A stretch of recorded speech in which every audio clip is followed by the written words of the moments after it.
저는 인천 구월동의 낡은 다세대 주택에서 살고 있는 73세 박순희입니다.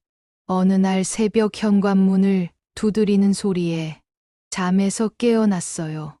류머티즘으로 굳어진 관절을 억지로 움직여 문 앞으로 나가니 1층에 사는 대학생 태민이가 창백한 얼굴로 서 있었어요.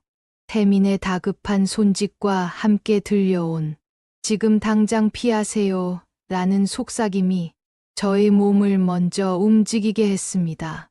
저는 순간 무슨 일이 일어나고 있다는 걸 직감했어요.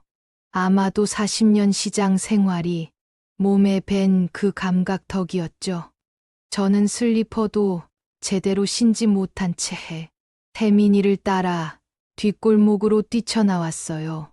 그런데 현관을 나서던 중 섬뜩한 것들을 발견했어요. 계단 난간의 나사가 헐거워져 있었던 거죠. 분명 며칠 전까지만 해도 멀쩡했던 난간이었는데 말이죠. 더 소름 끼치는 것은 집 안에서 희미하게 풍기는 가스 냄새였어요.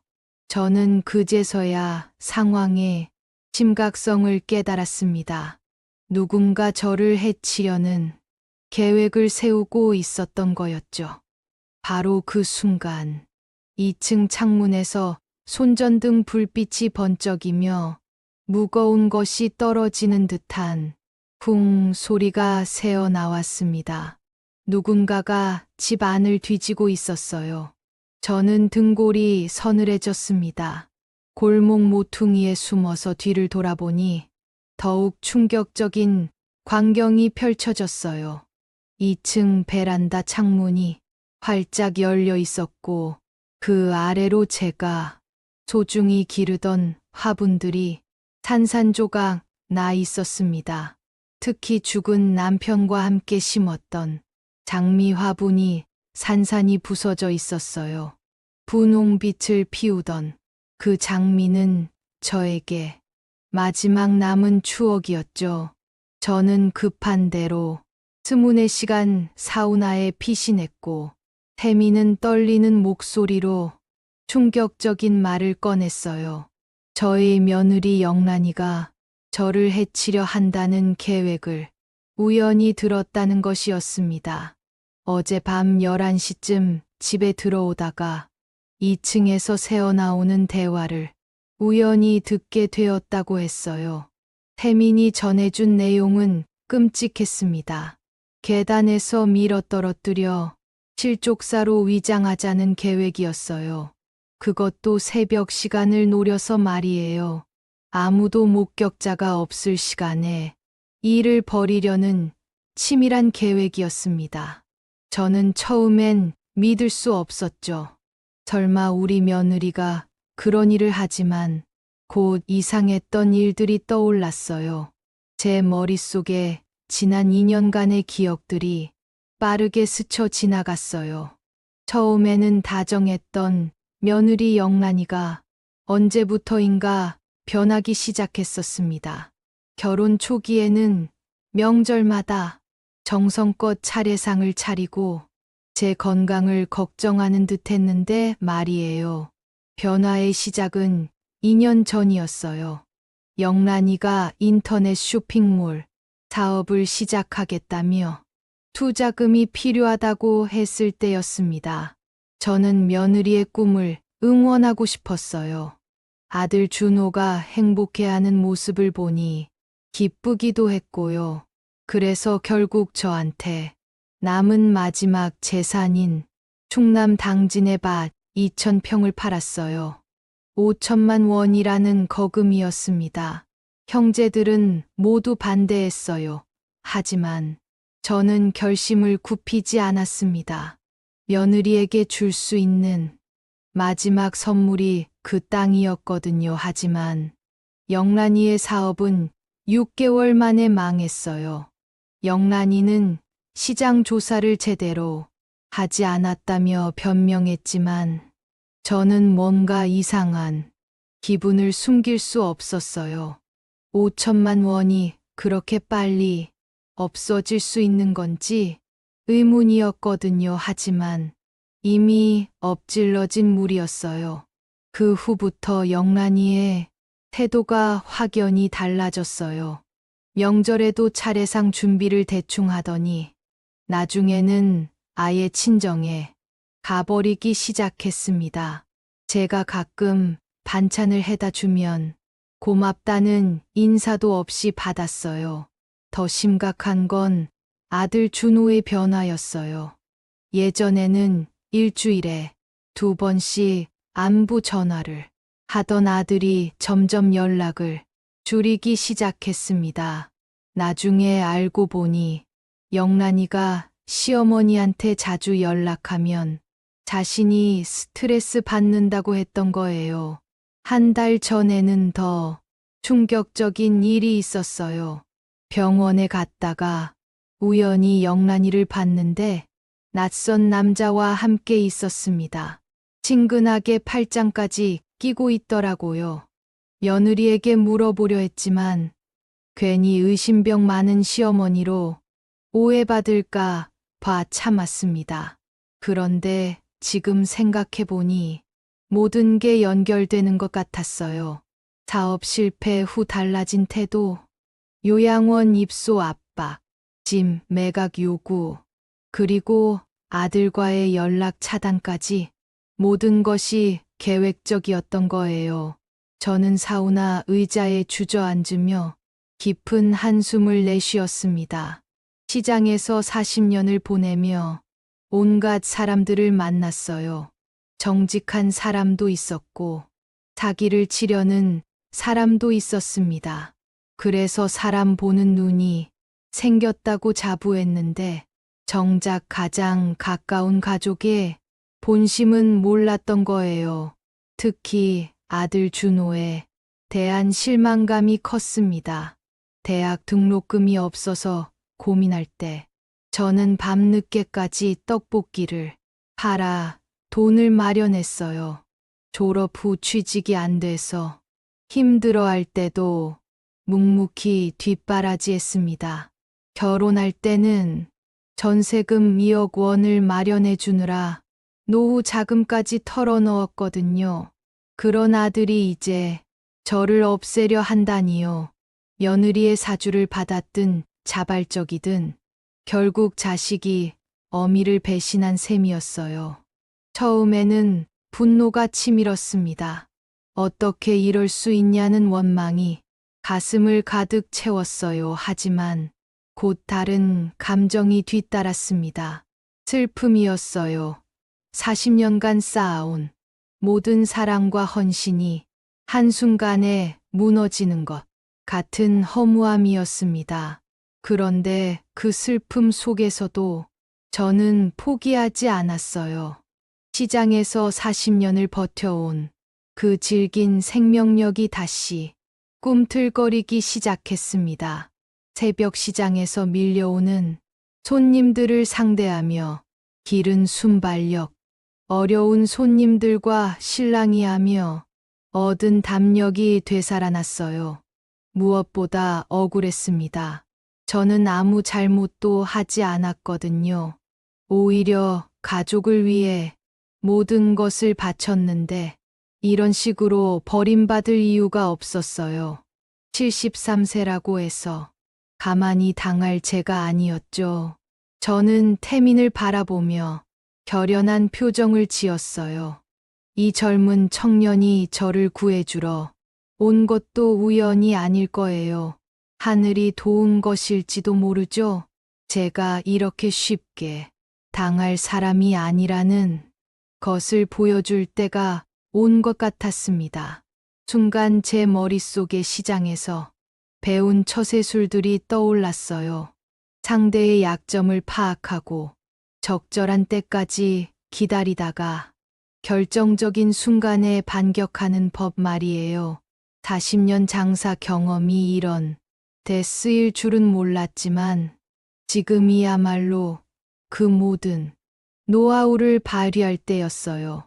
가족이라는 이름으로 포장된 위협 앞에서 73세 할머니의 마지막 반격이 시작되려 하고 있었습니다. 배신의 아픔과 살아남았다는 안도감이 동시에 치밀어 오르며 제 자신이 이제 진짜 싸움을 시작해야 한다는 것을 깨달았어요. 지금껏 새벽부터 밤늦게까지 살아온 그 끈질긴 생명력으로 이번에는 제 목숨을 지켜내야 했습니다. 그리고 잘못한 사람들에게는 반드시 대가를 치르게 만들어야 했어요. 오랜만에 투지가 살아났습니다. 다음 날 아침, 태미는 더욱 충격적인 사실을 알려주었습니다. 그가 사실은 사설탐정회사에서 일하는 신입 직원이라는 것이었어요. 며느리 최영란에 대해 조사하던 중 우연히 이 집에 살게 되었다고 했습니다. 저는 깜짝 놀랐어요. 그냥 평범한 대학원생인 줄 알았는데 말이에요. 태미는 미안하다며 진실을 말하지 못해서 죄송하다고 했습니다. 하지만 저를 지키기 위해서는 어쩔 수 없었다고 설명했어요. 태민이 보여준 자료는 제 혈관을 얼어붙게 만들었어요. 최영란은 이미 3번의 결혼을 했던 여자였습니다. 그것도 모든 남편들이 의문스러운 죽음을 맞았어요. 저는 믿을 수 없다는 표정을 지었습니다. 2년 동안 함께 살았던 며느리가 그런 사람이었다니요. 태미는 조심스럽게 첫 번째 사건부터 설명하기 시작했어요. 첫 번째 남편은 5년 전 서울 강남의 한 아파트에서 계단 추락사로 세상을 떠났어요. 새벽 2시경이었고 목격자는 아무도 없었습니다. 사망 한 달 전에 5억 원짜리 종합보험에 가입했었죠. 그런데 이 남편이 바로 제가 20년 넘게 알고 지낸 김철수 씨였다는 것이었어요. 태민이 사진을 보여주자 저는 입을 막고 놀랐습니다. 정말 철수 씨가 맞았어요. 저는 김철수 씨를 떠올리며 가슴이 아팠어요. 시장에서 과일 가게를 운영하는 성실하고 착한 사람이었거든요. 제가 어려울 때마다 김철수 씨는 따뜻한 마음을 보여줬어요. 제 남편이 병으로 쓰러졌을 때는 병원비까지 빌려주었거든요. 그런 선량한 사람이 젊은 아내에게 속아서 목숨을 잃었다니요. 김철수 씨가 돌아가신 후 그의 과일 가게는 문을 닫았어요. 영란이 보험금을 받은 후 바로 시장을 떠났기 때문이었습니다. 30년 넘게 운영되던 가게가 하루아침에 사라진 거죠. 태미는 계속해서 두 번째 사건을 설명했어요. 3년 전 부산에서 일어난 일이었습니다. 작은 제조업체를 운영하던 50대 남성이 갑작스러운 심근경색으로 숨졌다고 했어요. 이 남편의 경우 영란은 6개월 동안 헌신적으로 간병했다며 주변의 동정을 받았었어요. 하지만 태민의 조사에 따르면 이상한 점이 많았습니다. 평소 심장에 전혀 문제가 없던 건강한 사람이었거든요. 더욱 의심스러운 것은 영란이 남편의 약을 직접 관리했다는 점이었어요. 남편이 가끔 가슴이 답답하다고 하자 영란이 인터넷에서 주문한 건강보조제를 꾸준히 먹이고 있었다고 했습니다. 세 번째 남편은 1년 전 대전에서 음주운전 사고로 목숨을 잃었어요. 아이러니하게도 평소 술을 전혀 마시지 않던 사람이었다고 했습니다. 소규모 음식점을 운영하던 40대 후반의 성실한 남성이었죠. 저는 점점 무서워졌어요. 영란이 정말 그런 일들을 다 했다는 건가요? 태민은 증거들을 하나씩 보여주며 설명했습니다. 모든 사건에서 영란이 유일한 공통분모였다고 했어요. 더욱 기가 막힌 것은 영란이 각각의 결혼에서 완전히 다른 사람으로 행동했다는 점이었어요. 김철수 씨에게는 시장 일을 도와주는 부지런한 아내였고, 두 번째 남편에게는 헌신적인 간병인이었죠. 저는 영란의 연기력에 소름이 돋았습니다. 사람을 속이는 것이 마치 본업인 것처럼 자연스럽게 했던 거예요.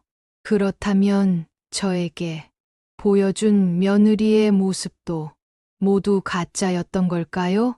태민의 상사인 탐정 전문가 이연석도 이 사건에 큰 관심을 보였습니다. 연쇄 보험 사기 사건의 가능성이 높다고 판단했거든요. 하지만 결정적인 증거가 부족했어요. 모든 사망 사건이 우연의 일치로 처리되었고, 영란은 철저히 자신의 흔적을 지웠습니다. 이연석의 설명에 따르면 영란은 매번 다른 지역으로 이사를 다니며 신분을 바꿨어요. 때로는 미혼으로, 때로는 초혼으로 신분을 속였죠. 과거 이력을 추적하기가 매우 어려웠던 이유였어요. 하지만 이번에는 달랐어요. 저라는 목격자가 있었고, 태민이 우연히 그들의 대화를 엿들을 수 있었거든요. 무엇보다 영란이 이번에는 너무 성급하게 움직였습니다. 아마도 준호의 보험금과 제 재산을 한 번에 차지하려는 욕심 때문이었을 거예요. 준호는 9급 공무원으로 안정적인 수입이 있었고, 저에게서 물려받을 집과 재산까지 있었거든요. 영란에게는 지금까지 중에서 가장 매력적인 조건이었을 거예요. 더욱이 순진한 시어머니까지 있으니 더할 나위 없이 좋은 조건이었죠. 저는 제 자신이 얼마나 바보였는지 깨달았어요. 며느리를 위해 친정 땅까지 팔아줬는데 그 모든 것이 영란의 계획이었던 거예요. 5천만 원이라는 거금을 그냥 날려버린 셈이었죠. 태민이 수집한 증거들을 보니 영란의 계획이 얼마나 치밀했는지 알 수 있었어요. 6개월 전부터 준호 명의로 고액 생명보험에 가입하기 시작했고, 최근에는 5억 원짜리 보험까지 추가했다고 했습니다. 더 충격적인 것은 영란이 준호에게도 거짓말을 했다는 사실이었어요. 준호는 아내가 재혼이라는 것만 알고 있었지. 3번이나 남편을 잃었다는 것은 몰랐거든요. 아들 준호가 안타까웠어요. 40대 중반이 되도록 연애 경험이 별로 없던 아들이 영란 같은 여자를 만나서 완전히 속아 넘어간 거였거든요. 영란의 달콤한 말에 빠져서 엄마와의 관계까지 소원해졌으니까요. 그때 태민이 들려준 추가 정보는 제 마지막 희망마저 무너뜨렸어요. 영란이 최근 다른 남자와 만나고 있다는 것이었습니다.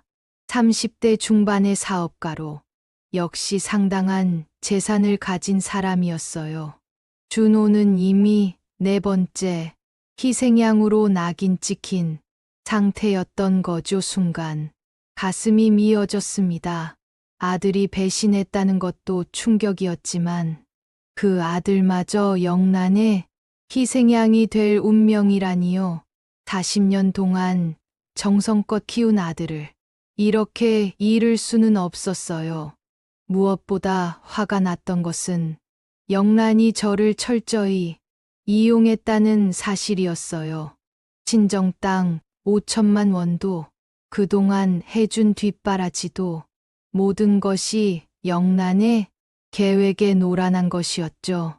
이연석은 영란을 현행범으로 잡기 위한 치밀한 작전을 세웠습니다. 먼저 제가 살아있다는 소문을 의도적으로 퍼뜨리기로 했어요.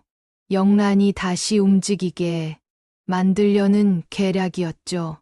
처음에 두려웠습니다. 저를 미끼로 사용한다는 것이 무서웠어요. 하지만 곧 마음을 굳혔습니다. 김철수 씨를 비롯해 영란의 희생자가 된 사람들을 생각하니 가만히 있을 수 없었거든요. 더욱이 아들 준호도 영란의 다음 희생양이 될 위험에 처해 있었어요. 아무리 배신감이 크다고 해도 자식은 자식이었습니다. 영란의 소나귀에서 아들을 구해야 했죠. 태민은 영란이 사용하는 수법에 대해 자세히 설명해 주었어요. 주로 수면제나 독성, 물질을 이용했다고 했습니다. 첫 번째 남편의 경우 수면제를 탄 술을 마시게 한 후 계단에서 밀어 떨어뜨렸을 가능성이 높다고 했죠. 영란의 치밀함에 온몸에 소름이 돋았습니다. 그 여자와 2년 동안 함께 살았다는 것이 믿어지지 않았어요. 명절 때마다 정성껏 차례상을 차리고 시어머니 건강을 걱정하는 척했던 그 모든 것이 연기였던 거죠. 이연석은 저에게 며칠 더 숨어 있으라고 했습니다. 그동안 더 많은 증거를 수집하고 영란이 다시 움직일 때까지 기다리자는 것이었어요. 저도 그 말에 동의했습니다. 40년 시장 장사로 기른 인내심이 이럴 때 도움이 되었죠. 하지만 마음 한편으로는 불안했어요. 영란이 정말 다시 나타날까요? 혹시 계획을 눈치채고 도망가 버리면 어떻게 할까요? 그렇게 되면 아들 준호는 물론이고 앞으로 또 다른 희생자가 생길 수도 있었거든요. 저는 영란의 과거 희생자들을 생각하며 다짐했습니다. 이번에는 반드시 그 악한 여자를 잡아야 한다고 말이에요. 김철수 씨와 다른 희생자들의 억울함을 풀어주고 앞으로 더 이상의 피해자가 생기지 않도록 해야 했습니다. 73세의 나이에 이런 일을 겪게 될 줄은 몰랐지만 포기하지 않았어요. 온갖 어려움을 이겨내며 살아온 그 끈기로 이번에도 끝까지 싸워보기로 했습니다. 정의는 반드시 승리한다는 믿음을 가지고 말이에요. 이틀 후 오후 3시 영란과 아들 준호가 고급 한과 선물 세트를 들고 찾아왔습니다. 태민이 미리 알려준 덕분에 저는 준비할 수 있었어요. 하지만 막상 며느리와 아들을 마주하니 가슴이 뛰었습니다. 영란의 얼굴에는 평소와 다른 긴장감이 서려 있었어요. 눈가에 어두운 그림자가 있었고 입술은 바짝 말라 있었습니다. 하지만 여전히 다정한 며느리를 연기하고 있었죠. 저를 보자마자 걱정스러운 표정을 지으며 어머니의 건강을 물었어요. 반면 아들 준호는 아예 저와 눈을 마주치려 하지 않았습니다. 고개를 숙인 채 발끝만 바라보고 있었어요. 평소 엄마를 보면 밝게 웃던 아들의 모습은 어디에도 없었죠. 마치 죄인처럼 위축되어 있었습니다. 아들의 변한 모습에 가슴이 아팠어요. 저런 모습의 준호는 처음 봤거든요. 어렸을 때 잘못을 저지르고 혼날까봐 무서워하던 모습과 비슷했습니다. 하지만 지금은 상황이 완전히 달랐죠. 영란이 가져온 보온병에서는 달콤한 꿀 냄새가 났습니다. 어머니의 몸이 안 좋다며 정성껏 우린 인삼차라고 했어요. 그러면서 자신이 직접 약재를 골라서 3시간 동안 끓였다고 자랑했습니다. 평소 같았으면 며느리의 정성에 고마워했을 저였지만 이제는 모든 것이 의심스러웠어요. 저는 찻잔을 받아들면서 복잡한 마음이었습니다. 혹시 내가 잘못 생각하는 건 아닐까요? 태민과 이연석의 말이 사실이 아닐 수도 있잖아요. 며느리가 정말로 저를 걱정해서 정성껏 끓인 차일지도 모르는데 의심하는 제가 나쁜 시어머니일 수도 있었거든요. 하지만 곧 그런 생각을 떨쳐냈어요. 시장 장사로 기른 직감이 위험을 경고하고 있었거든요. 영란의 눈빛이 평소와 달랐어요. 겉으로는 걱정하는 척했지만 눈 깊숙한 곳에는 차가운 무언가가 숨어 있었습니다. 저는 찻잔을 입에 가져가는 척하면서 시간을 끌었어요. 그러면서 머릿속으로는 지난 2년간의 기억들을 떠올렸습니다. 영란이 처음 집에 왔을 때의 모습이 생각났어요. 그때는 정말 순수해 보였었거든요. 결혼 초기 영란은 완벽한 며느리였어요. 시어머니를 어머니라고 부르며 다정하게 대했고 명절 차례상도 정성껏 준비했죠. 그런 며느리가 자랑스러웠어요. 시장 친구들에게 우리 며느리가 얼마나 착한지 자랑하곤 했거든요. 특히 제가 감기 몸살로 누워있을 때 영란이 해준 죽이 생각났어요. 새벽부터 일어나서 전복을 넣고 정성껏 끓인 죽이었죠. 그때는 정말 고마웠어요. 딸이 없었던 저에게 딸 같은 며느리가 생긴 것 같아서 기뻤거든요. 하지만 언제부터인가 영란이 변하기 시작했어요. 처음에는 미묘한 변화였죠. 시어머니를 부를 때 톤이 조금씩 차가워졌고 음식을 해줄 때도 예전만큼 정성스럽지 않았어요. 처음에는 그냥 결혼 생활에 익숙해져서 그런가 보다 했었죠. 그런데 지금 생각해보니 그 변화의 시점이 딱 친정 땅을 팔아서 돈을 준 후였어요. 5천만 원을 받은 후 영란의 태도가 확연히 달라졌던 거죠. 그때는 그냥 사업 스트레스 때문이라고 생각했는데 이제 보니 계획적이었던 것 같았어요. 저는 본능적으로 위험을 감지했습니다. 화장실에 간다는 핑계로 자리를 뜬 저는 미리 약속한 비상신호를 눌렀어요. 태민과 이연석에게 위험 상황을 알리는 신호였습니다. 화장실에서 거울을 보니 제 얼굴이 창백해져 있었어요. 73년을 살면서 이런 공포를 느껴본 적이 없었거든요. 가족에게 목숨을 위협받는다는 것이 이렇게 무서운 일인지 처음 알았습니다. 화장실에서 잠시 눈물을 흘렸어요. 왜 하필 이런 일이 일어났을까요? 40년 동안 성실하게 살았고 남에게 피해도 주지 않았는데 말이에요. 아들과 며느리를 위해 모든 것을 바쳤는데 왜 이런 보답을 받아야 하는 걸까요? 하지만 상황은 예상보다 훨씬 심각했습니다. 제가 화장실에서 나오자 영란이 휴대폰을 꺼내 보여준 사진에는 충격적인 장면이 담겨 있었어요. 손목이 끈으로 묶인 채 쓰러져 있는 태민과 이연석의 모습이었습니다. 두 사람은 의식을 잃은 것 같았어요. 태민의 입가에는 피가 조금 묻어 있었고 이연석의 안경은 깨져 있었습니다. 영란이 보여준 다음 사진에는 시간이 찍혀 있었어요. 불과 30분 전에 촬영된 것이었죠. 저는 다리에 힘이 빠지는 것을 느꼈습니다. 태민과 이연석이 저를 도우려다가 위험해진 거였어요.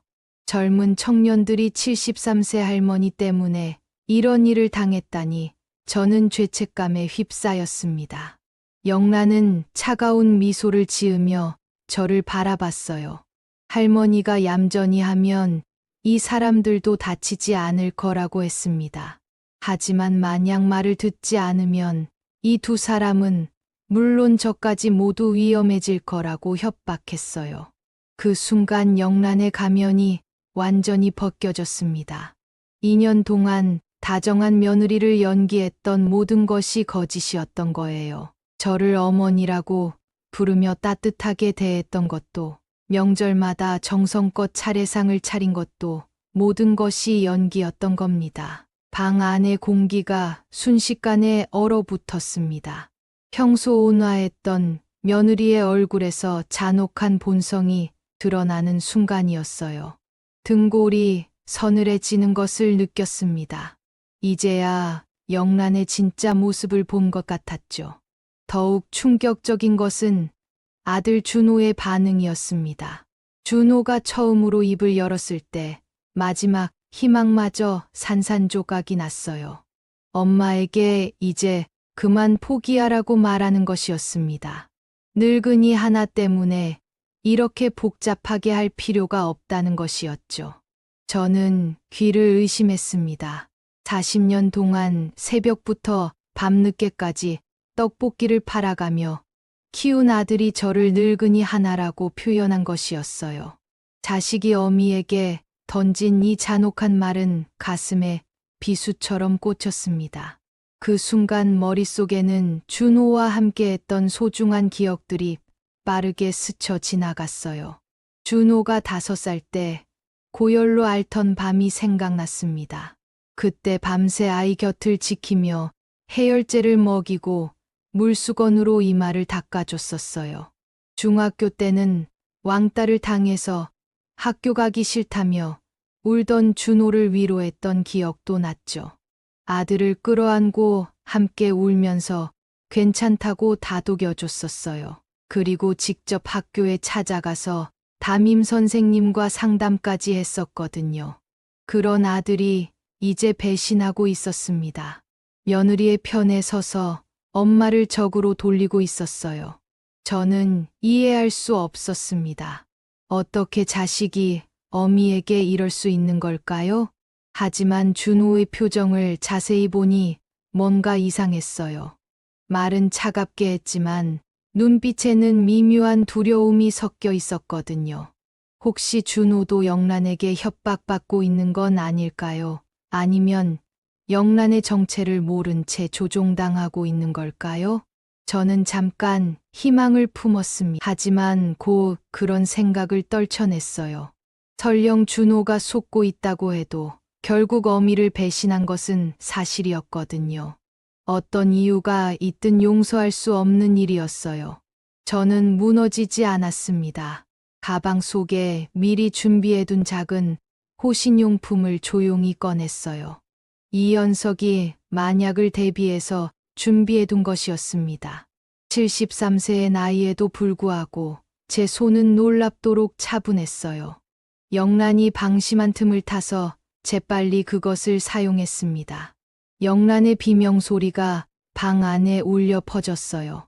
눈이 매워서 제대로 볼 수 없다며 소리를 질렸습니다. 저는 이 틈을 놓치지 않고 현관문으로 향했어요. 하지만 나이가 나이인 만큼 빠르게 움직이기는 어려웠습니다. 계단을 내려가면서도 심장이 너무 빨리 뛰어 어지러웠어요. 준호의 발걸음 소리가 뒤쫓아왔습니다. 아들의 목소리가 뒤에서 들려왔어요. 엄마를 부르는 소리였지만 그 톤은 차갑고 위협적이었습니다. 저는 최대한 빨리 움직였어요. 밖은 비가 내리고 있었습니다. 11월 말의 차가운 비가 얼굴을 때렸어요. 시야가 흐릿해졌지만 멈추지 않고 골목길로 향했습니다. 40년 동안 새벽 시장을 다니며 익숙해진 이 골목길이 지금은 피할 곳이 되어 주었어요. 비에 젖은 골목길은 미끄러웠습니다. 조심스럽게 발을 옮겼지만 가끔 미끄러져 비틀거렸어요. 73세의 몸으로는 이런 상황이 쉽지 않았거든요. 얼마 안 가서 숨이 차기 시작했습니다. 아무리 건강하다고 해도 73세의 몸으로는 한계가 있었거든요. 무릎이 아프기 시작했고 심장이 빠르게 뛰었어요. 가슴이 답답해서 숨을 제대로 쉴 수 없었습니다. 저는 골목 한 구석에 잠시 몸을 숨겼습니다. 빗물이 온몸을 적시고 있었지만 지금은 그런 것을 신경 쓸 여유가 없었어요. 뒤에서 준호와 영란이 저를 찾고 있다는 소리가 들렸거든요. 숨어 있으면서 절망적인 생각에 빠질 뻔했어요. 이렇게 도망 다니는 것이 무슨 소용이 있을까요? 하지만 곧 마음을 다잡았습니다. 포기할 수는 없었어요. 그때 중요한 깨달음을 얻었습니다. 아무리 도망을 쳐도 이 상황이 끝나지 않는다는 것이었어요. 영란은 절대 포기하지 않을 것이고 태민과 이연석의 생명도 위험한 상태였죠. 무엇보다 계속 숨어 지낸다고 해서 영란의 범죄가 멈추는 것도 아니었어요. 저는 빗속에서 천천히 일어섰습니다. 도망만으로는 해결되지 않는다면 정면으로 맞서는 수밖에 없었어요. 73세의 할머니가 선택할 수 있는 마지막 방법이었습니다. 그런데 바로 그때 희망적인 것을 발견했어요. 가방 속에 들어있던 작은 녹음기가 계속 작동되고 있었던 것입니다. 이연석이 만약을 대비해서 넣어준 것이었는데 지금까지 모든 대화가 녹음되고 있었어요. 갑자기 희망을 느꼈습니다. 영란의 협박과 준호의 배신, 그리고 태민과 이연석을 납치한 사실까지 모든 것이 증거로 남아 있었던 거예요. 이제 도망갈 필요가 없었습니다. 오히려 더 많은 증거를 확보할 기회였죠. 저는 마음을 다잡고 천천히 뒤돌아섰습니다. 빗물이 얼굴을 타고 흘러내렸지만 제 눈빛에는 새로운 결의가 서려 있었어요. 골목 저편에서 영란과 준호가 나타났습니다. 영란은 호신용품 때문에 눈이 빨갛게 부어 있었고 준호는 비에 젖은 머리카락이 얼굴에 달라붙어 있었어요. 두 사람 모두 저를 찾아내서 안도하는 것 같았습니다. 하지만 저는 더 이상 도망치지 않았어요. 오히려 당당하게 그들을 마주 봤습니다. 이제 진짜 승부가 시작되는 순간이었어요. 73세 할머니와 연쇄살인범 며느리의 마지막 대결 말이죠. 골목 끝에서 최영란이 태민과 이연석을 끌고 나타났습니다. 두 사람은 손목이 뒤로 묶인 채 걸음을 제대로 디디지 못하고 있었어요. 태민의 얼굴에는 멍이 들어 있었고 이연석은 한쪽 다리를 절뚝거리고 있었습니다. 저는 가슴이 미어지는 것을 느꼈어요. 젊은 청년들이 저 때문에 이런 고생을 하고 있다니 죄책감이 밀려왔습니다. 하지만 동시에 분노도 치밀어 올랐어요. 영란이 얼마나 잔혹한 여자인지 다시 한번 확인하는 순간이었거든요. 영란은 가방에서 주사기를 꺼내며 차가운 웃음을 지었습니다. 투명한 액체가 들어있는 주사기였어요. 영란이 비아냥대듯 말했습니다. 이제 그만 끝내자는 것이었어요. 고통 없이 편하게 보내드리겠다고 했습니다. 영란의 말투에는 오만함이 가득했어요. 어차피 몇 년 더 살지도 못할 텐데 이렇게 깔끔하게 정리하는 게 모두를 위해서 좋다고 했습니다. 마치 큰 호의를 베푸는 것처럼 말하고 있었어요. 영란의 그런 모습에 소름이 돋았습니다. 2년 동안 함께 살면서 이런 본성을 전혀 눈치채지 못했다는 것이 믿어지지 않았어요. 정말로 연기의 천재였던 거죠. 아니면 제가 너무 순진했던 걸까요? 그런데 더욱 놀란 것은 아들 준호의 반응이었어요. 준호는 영란이 주사기를 꺼내는 것을 보고도 아무런 반응을 보이지 않았습니다. 마치 이미 예상하고 있었던 것처럼 담담했어요. 하지만 자세히 보니 그의 손이 미세하게 떨리고 있었습니다. 아들을 바라보며 마지막으로 확인하고 싶었어요. 정말로 어미를 죽이는 것에 동의하는 것인지 말이에요. 하지만 준호는 여전히 저와 눈을 마주치지 않았습니다. 고개를 돌린 채 다른 곳을 바라보고 있었어요. 저는 빗방울이 섞인 눈물을 닦으며 조용히 중얼거렸습니다. 몇 년 전 먼저 하늘나라로 간 남편에게 미안하다고 말했어요.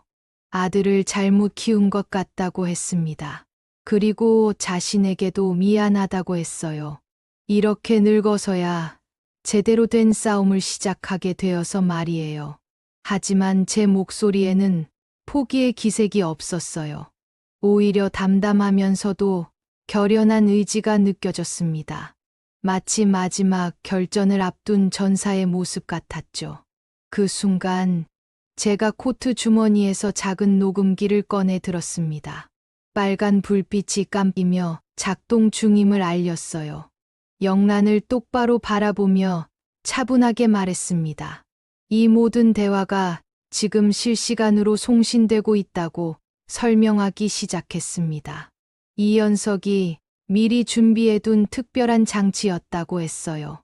녹음과 동시에 경찰서와 지역 방송국으로 실시간 전송되는 시스템이라고 했습니다. 지난 1시간 동안의 모든 대화가 이미 증거로 남아 있었던 거죠. 영란의 얼굴이 새하얗게 변했습니다. 지금까지 자신이 한 모든 말들이 녹음되었다는 사실을 깨달은 것이었어요. 태민과 이연석을 협박한 것, 저를 죽이겠다고 한 것, 모든 것이 증거로 남아 있었죠. 더욱 놀라운 것은 제가 준비해온 또 다른 카드였어요. 코트 안쪽 주머니에서 또 다른 장치를 꺼냈습니다. 작은 GPS 발신기였어요. 이연석이 만약을 대비해서 준비해둔 것이라고 했습니다. 영란에게 침착하게 말했습니다. 제 위치가 실시간으로 경찰에게 전송되고 있다고 했어요. 벌써 1시간 전부터 경찰들이 이 지역을 향해 오고 있을 거라고 했습니다. 영란이 아무리 서둘러도 이미 늦었다는 것이었어요. 바로 그때 멀리서 희미하게 사이렌 소리가 들리기 시작했습니다. 처음에는 바람 소리인 줄 알았지만 점점 가까워지고 있었어요. 경찰차의 사이렌이 분명했습니다. 영란은 당황하기 시작했어요. 주사기를 든 손이 떨리고 있었습니다. 계획에 없던 일이었거든요. 지금까지 완벽하게 진행되던 계획이 한순간에 무너지고 있었어요. 하지만 영란은 쉽게 포기하지 않았습니다. 오히려 더욱 위험해졌어요. 절망에 빠진 범죄자가 그렇듯이 마지막 발악을 시작한 것이었죠. 저에게 달려들려고 했습니다. 그런데 바로 그 순간 예상치 못한 일이 일어났어요. 준호가 갑자기 영란의 팔을 붙잡은 것이었습니다. 지금까지 조용히 있던 준호가 처음으로 적극적인 행동을 보인 순간이었어요. 준호의 얼굴에는 복잡한 감정이 섞여 있었습니다. 두려움, 후회, 그리고 미안함이 동시에 드러나고 있었어요. 저는 그제서야 깨달았습니다. 아들도 영란에게 협박받고 있었을 수도 있다는 것을 말이에요. 준호가 떨리는 목소리로 중얼거렸어요. 이제 그만 끝내자고, 더 이상은 안 되겠다고 했습니다. 그 목소리에는 오랫동안 참아온 고통이 섞여 있었어요. 영란이 준호를 밀치려 했지만 뜻밖에도 태민과 이연석이 동시에 일어났습니다. 두 사람은 묶인 손목에도 불구하고 영란을 제압하려 했어요. 사실 그들은 경찰이 도착하기까지 시간을 벌기 위해 기다리고 있었던 것이었습니다. 저는 상황이 급변하는 것을 보며 놀랐어요. 이연석과 태민이 미리 경찰과 연락을 취해 두었던 것 같았습니다. GPS 신호를 따라 경찰들이 오고 있었던 거죠. 태민이 외쳤어요. 계획대로 진행되고 있다고, 걱정하지 말라고 했습니다. 이연석도 영란을 붙잡으며 소리쳤어요. 모든 증거가 확보되었다고, 이제 끝났다고 했습니다. 사이렌 소리는 점점 가까워졌고 골목 입구에 경찰차들이 나타나기 시작했습니다. 빨간 불빛과 파란 불빛이 비에 젖은 골목을 밝혔어요. 경찰들이 확성기로 소리쳤습니다. 무기를 버리고 항복하라는 것이었어요.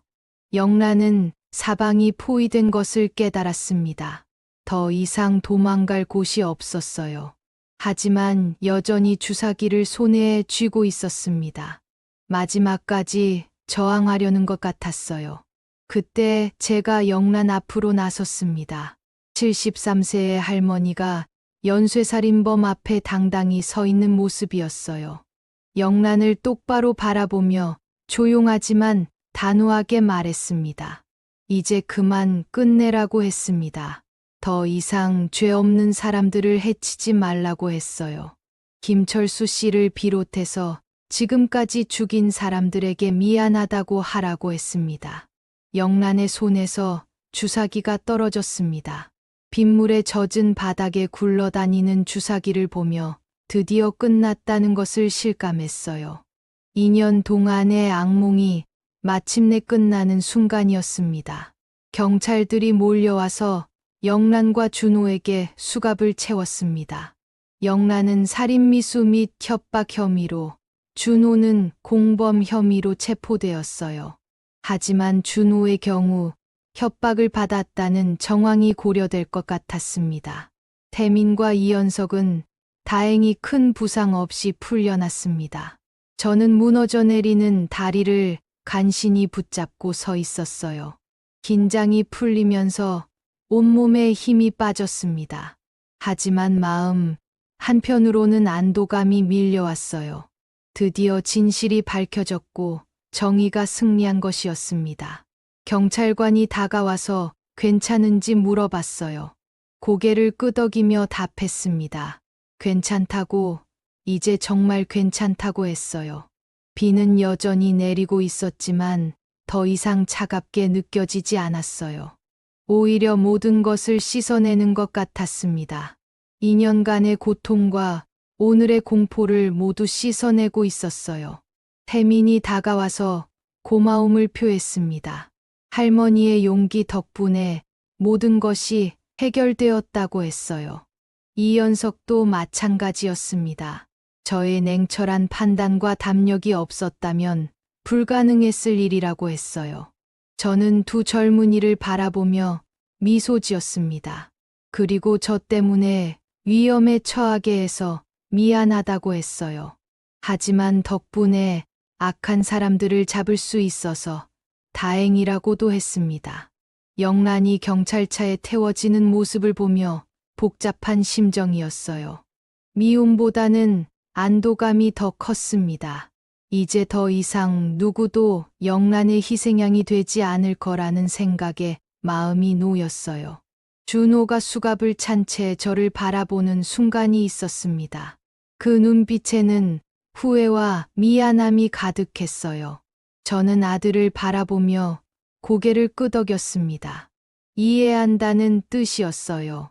비록 큰 잘못을 저질렀지만 아들도 피해자였다는 것을 이제 알 수 있었거든요. 경찰차들이 하나둘 떠나가고 골목에는 다시 고요가 찾아왔습니다. 저는 태민, 이연석과 함께 서서 빗속의 고요를 만끽했어요. 오랜만에 느끼는 진정한 평화였습니다. 하늘을 바라보며 남편에게 말했어요. 여보, 해냈다고 했습니다. 악한 사람들을 물리쳤다고 했어요. 이제 정말로 편히 쉴 수 있을 것 같다고 했습니다. 73년 인생에서 가장 길고 무서운 밤이 끝나가고 있었습니다. 하지만 동시에 새로운 시작의 밤이기도 했어요. 저는 제 자신이 생각보다 훨씬 강한 사람이라는 것을 깨달았습니다. 나이는 정말 숫자에 불과했어요. 빗속에서 벌어진 이 마지막 대결을 통해 진정한 승리의 의미를 깨달았습니다. 그것은 상대를 굴복시키는 것이 아니라 진실을 밝히고 정의를 세우는 것이었어요. 그리고 끝까지 포기하지 않는 것이었습니다. 3개월 후 인천지방법원에서 최영란의 1심 판결이 선고되었습니다. 연쇄살인 및 살인미수, 사기 등의 혐의로 무기징역이 선고되었어요. 법정에서 판사가 판결문을 읽을 때 저는 방청석에 앉아 조용히 눈물을 흘렸습니다. 그 눈물은 슬픔의 눈물이 아니었어요. 김철수 씨를 비롯해서 영란의 희생자가 된 모든 분들의 억울함이 드디어 풀렸다는 안도의 눈물이었습니다. 40년 시장 장사를 하면서 수많은 사람들을 만났지만 이렇게 깊은 감동을 받은 적은 처음이었어요. 아들 준호는 겁을 주는 말을 들었다는 사실이 인정되어 집행유예 2년을 선고받았습니다. 영란에 비해서는 훨씬 가벼운 형이었어요.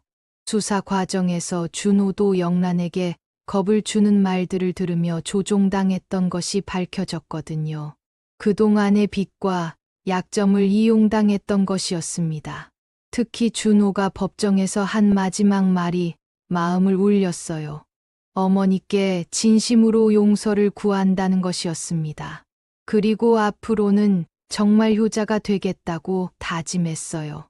비록 늦었지만 아들의 진심을 느낄 수 있었습니다.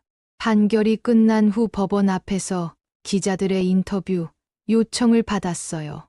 처음에는 부담스러웠지만 이런 범죄의 예방을 위해서라도 경험을 나누는 것이 좋겠다고 생각했습니다. 제 이야기는 전국적으로 큰 화제가 되었어요. 방송에서 용기 있는 할머니라고 불렸습니다. 73세의 나이에도 굴복하지 않는 의지로 악과 맞서 싸운 것이 많은 사람들에게 용기를 주었거든요. 전국에서 응원과 격려의 편지가 쏟아져 들어왔어요. 그 중에서도 가장 감동받은 편지가 있었습니다. 김철수 씨의 조카가 보낸 편지였어요. 삼촌의 억울함을 풀어주셔서 감사하다는 내용이었습니다. 그리고 삼촌이 하늘에서 할머니를 지켜보고 계실 거라고 했어요. 편지를 읽으며 또 한 번 울었습니다. 제가 한 일이 정말 의미가 있었구나 하는 생각이 들었거든요. 단순히 자신을 지킨 것이 아니라 세상을 조금 더 안전하게 만든 것 같아서 뿌듯했어요. 이연석과 태민도 계속 연락을 주고받았습니다. 두 사람은 이 사건을 계기로 더욱 전문적인 사설탐정회사를 설립했어요. 특히 시니어 대상 범죄 예방에 특화된 서비스를 시작했습니다. 저 같은 피해자가 더 이상 생기지 않도록 하는 것이 목표였어요. 4개월 후 이연석이 제안을 했어요. 우선 자원봉사부터 시작해서 사설탐정회사에서 상담원으로 일해보지 않겠냐는 것이었습니다. 제 경험과 통찰력이 다른 피해자들에게 큰 도움이 될 거라고 했어요. 무엇보다 같은 시니어 세대의 마음을 가장 잘 이해할 수 있다고 했습니다. 처음에 망설였습니다. 73세의 나이에 새로운 일을 시작한다는 것이 부담스러웠거든요. 컴퓨터나 스마트폰 같은 것도 잘 다룰 줄 몰랐어요. 하지만 곧 마음을 바꿨습니다. 저와 같은 피해를 당하는 사람들을 돕고 싶다는 생각이 들었어요. 일주일에 2번씩 자원봉사로 시작했습니다. 시니어 대상 범죄 예방 교육에 참여해서 경험을 나누었어요. 처음에는 떨렸지만 점차 익숙해졌습니다. 사람들이 진지하게 들어주고 감사를 표할 때마다 보람을 느꼈어요. 한 할머니는 저에게 말했어요. 방송에서만 보던 분을 직접 만나니 신기하다고 했습니다. 그리고 자신도 비슷한 일을 당할 뻔했는데 제 이야기를 듣고 조심하게 되었다고 했어요. 6개월 후 정식으로 상담원 교육을 받기 시작했습니다. 컴퓨터 켜는 것부터 배워야 했어요. 마우스 잡는 것도 어색했고 화면의 글자는 너무 작아 보이지 않았습니다. 젊은 직원이 천천히 몇 번이고 가르쳐 주었어요. 첫 주에는 컴퓨터 켜는 것만 배웠어요. 둘째 주에는 마우스로 클릭하는 법을 배웠습니다. 혼자 중얼거리며 연습했어요. 하지만 포기하지 않았습니다. 한 달이 지나서야 간단한 문서를 작성할 수 있게 되었어요. 글자가 작아서 돋보기를 쓰고 해야 했지만 그래도 자판을 두드리며 글을 쓸 수 있게 된 것이 신기했습니다. 상담 기법도 배웠어요. 어떻게 말을 들어주어야 하는지, 어떤 질문을 해야 하는지 하나하나 익혔습니다. 다행히 이 부분은 40년간 시장에서 온갖 사람들을 상대했던 경험이 도움이 되었어요. 정식 상담원으로 일하기 시작한 첫날, 65세 할머니 한 분이 찾아왔어요. 손잡벌 되는 사람에게 보이스피싱을 당해서 평생 모은 돈 3천만 원을 잃었다는 상담이었습니다. 그 할머니는 자책감에 시달리고 있었어요. 저는 그 할머니의 손을 꼭 잡고 위로해 주었어요. 잘못은 사기꾼에게 있다고, 할머니는 아무 잘못이 없다고 했습니다. 그리고 나이 들었다고 해서 포기할 필요 없다고 격려했어요. 오히려 우리에게는 오랜 인생 경험이라는 무기가 있다고 했습니다. 따뜻한 위로와 실질적인 조언에 그 할머니는 눈물을 흘렸습니다. 오랜만에 자신을 진심으로 이해해주는 사람을 만났다는 것이었어요. 그날 이후로 그 할머니는 저를 진짜 언니처럼 따랐습니다. 시간이 지나면서 저는 사설탐정회사에서 없어서는 안 될 존재가 되었어요. 특히 시니어 고객들 사이에서는 박 선생님이라고 불리며 큰 신뢰를 받았습니다. 시장 장사로 기른 사람을 다루는 솜씨가 빛을 발한 것이었어요. 저의 첫 번째 성공 사례는 70대 할아버지의 투자 사기 사건이었어요. 아파트 투자로 큰 수익을 낼 수 있다는 말에 속아 1천만 원을 잃을 뻔한 사건이었습니다. 이연석, 태민과 함께 나서서 사기꾼들을 추적한 결과 전액을 돌려받을 수 있었어요. 두 번째는 가정폭력에 시달리던 60대 할머니를 도운 사건이었습니다. 50년 넘게 참고 살았던 할머니가 용기를 내어 도움을 요청한 것이었어요. 그 할머니와 함께 법정에 서서 가해자를 처벌받게 만들었습니다. 무엇보다 뿌듯했던 것은 사람들이 다시 희망을 찾는 모습이었습니다. 절망에 빠져 있던 사람들이 제 도움으로 새로운 용기를 얻는 것을 볼 때마다 보람을 느꼈어요. 제 경험이 이렇게 소중하게 쓰일 수 있다는 것이 감사했습니다. 7개월 후 준호로부터 편지가 도착했어요. 사회봉사 명령을 받고 양로원에서 일하고 있다는 내용이었습니다. 그리고 어머니의 용서에 감사하다고 했어요. 진심으로 반성하고 있으며 앞으로는 정말로 효자가 되겠다고 다짐했습니다. 편지를 읽으며 조심스럽게 미소 지었어요. 마음 한편에는 여전히 상처가 남아 있었지만 아들이 변하고 있다는 희망도 보이기 시작했습니다. 하지만 쉽게 용서할 수는 없었어요. 너무 큰 상처였거든요. 8개월 후 준호와 첫 번째 면회를 했습니다. 양로원에서 사회봉사를 하는 아들을 보러 가는 길, 마음은 복잡했어요. 미움과 그리움, 실망과 사랑이 뒤섞여 있었습니다. 면회실에서 마주한 준호는 많이 야위어 있었어요. 머리도 많이 빠져 보였고 얼굴에는 깊은 주름이 새겨져 있었습니다. 준호는 저를 보자마자 고개를 숙였어요. 준호의 목소리는 떨리고 있었어요. 어머니께 정말 죄송하다고 했습니다. 이제서야 어머니의 사랑이 얼마나 소중한지 깨달았다고 했어요. 너무 늦었지만요. 저는 아들을 바라보며 복잡한 마음이었어요. 화가 나기도 했고 안쓰럽기도 했습니다. 하지만 무엇보다 다행이라는 생각이 들었어요. 아들이 진심으로 뉘우치고 있다는 것을 느낄 수 있었거든요. 아들에게 말했습니다. 과거는 과거고 이제 새롭게 시작하자고 했어요. 하지만 다시 신뢰를 쌓아가는 데는 시간이 필요하다고 했습니다. 준호는 고개를 끄덕이며 얼마나 시간이 걸리든 기다리겠다고 약속했어요. 첫 면회는 어색했습니다. 무슨 말을 해야 할지 몰라서 서로 침묵하는 시간이 많았어요. 하지만 그래도 시작이었습니다. 깨진 신뢰를 다시 쌓아가는 첫걸음이었죠. 어느 날 시장에 들렀습니다. 40년 동안 장사를 했던 그 자리에 서니 감회가 새로웠어요. 예전 단골 손님들이 저를 알아보고 반갑게 인사했습니다. 텔레비전에서 봤다며 자랑스럽다고 했어요. 떡볶이 가게를 새로 시작한 젊은 사장이 다가왔습니다. 선배님이라고 부르며 존경한다고 했어요. 그리고 장사가 어렵다며 고민을 털어놓았습니다. 그 젊은 사장에게 진심 어린 조언을 해주었어요. 손님을 가족처럼 생각하라고, 정직하게 장사하라고 했습니다. 그리고 힘들어도 포기하지 말라고 격려했어요. 경험에서 나온 소중한 조언이었습니다. 시장을 돌아보면서 저는 제 인생도 되돌아봤습니다.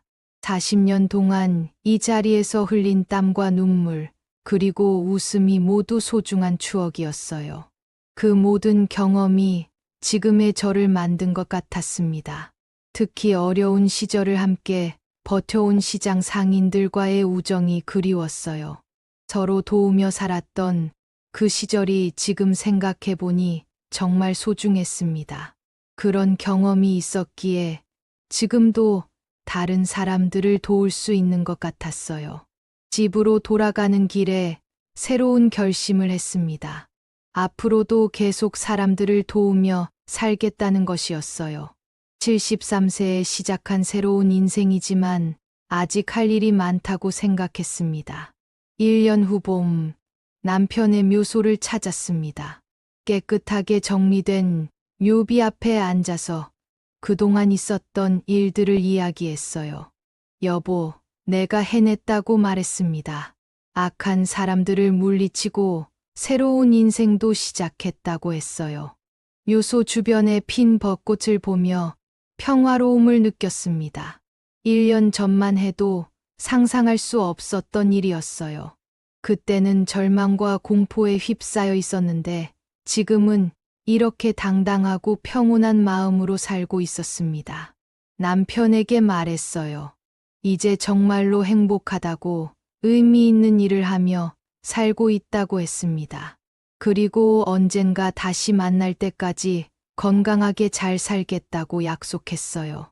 사무실로 돌아가는 길에 새로운 의뢰인을 만났습니다. 80세 할아버지였는데 요양보호사에게 사기를 당했다고 했어요. 저는 그 할아버지를 따뜻하게 맞이했습니다. 할아버지에게 말했어요. 걱정하지 말라고, 함께 해결해 보자고 했습니다. 나이가 많다고 해서 당하고만 살 필요는 없다고 했어요. 오히려 우리에게는 지혜와 경험이라는 강력한 무기가 있다고 격려했습니다. 그날 저녁 창밖을 바라보며 생각에 잠겼어요. 70년을 넘게 살아오면서 가장 힘들었던 시기를 겪었지만 동시에 가장 의미 있는 일도 해낸 것 같았습니다. 단순히 생존하는 것이 아니라 진정으로 살아가는 것의 의미를 깨달았어요. 거울 속 제 모습을 바라봤습니다. 주름은 늘었지만 눈빛은 더욱 또렷해진 것 같았어요.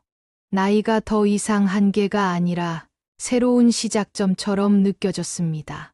밤하늘을 바라보며 하늘나라에 있는 남편에게 마지막 인사를 했어요. 이제 정말로 행복하다고, 앞으로도 의미 있는 일을 하며 살겠다고 말했습니다. 그리고 매일매일 감사하며 살겠다고 약속했어요. 다음 날 아침, 평소보다 일찍 일어났습니다.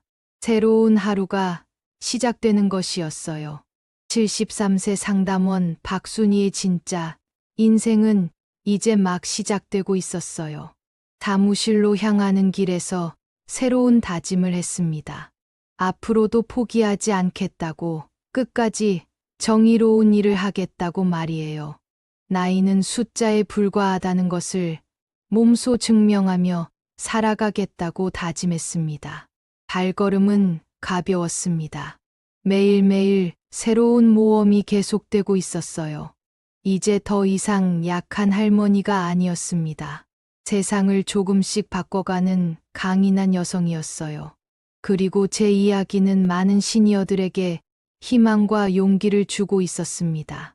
늦어도 진짜 인생은 언제든 시작할 수 있다는 것을, 나이는 결코 꿈을 포기할 이유가 될 수 없다는 것을 보여주고 있었어요.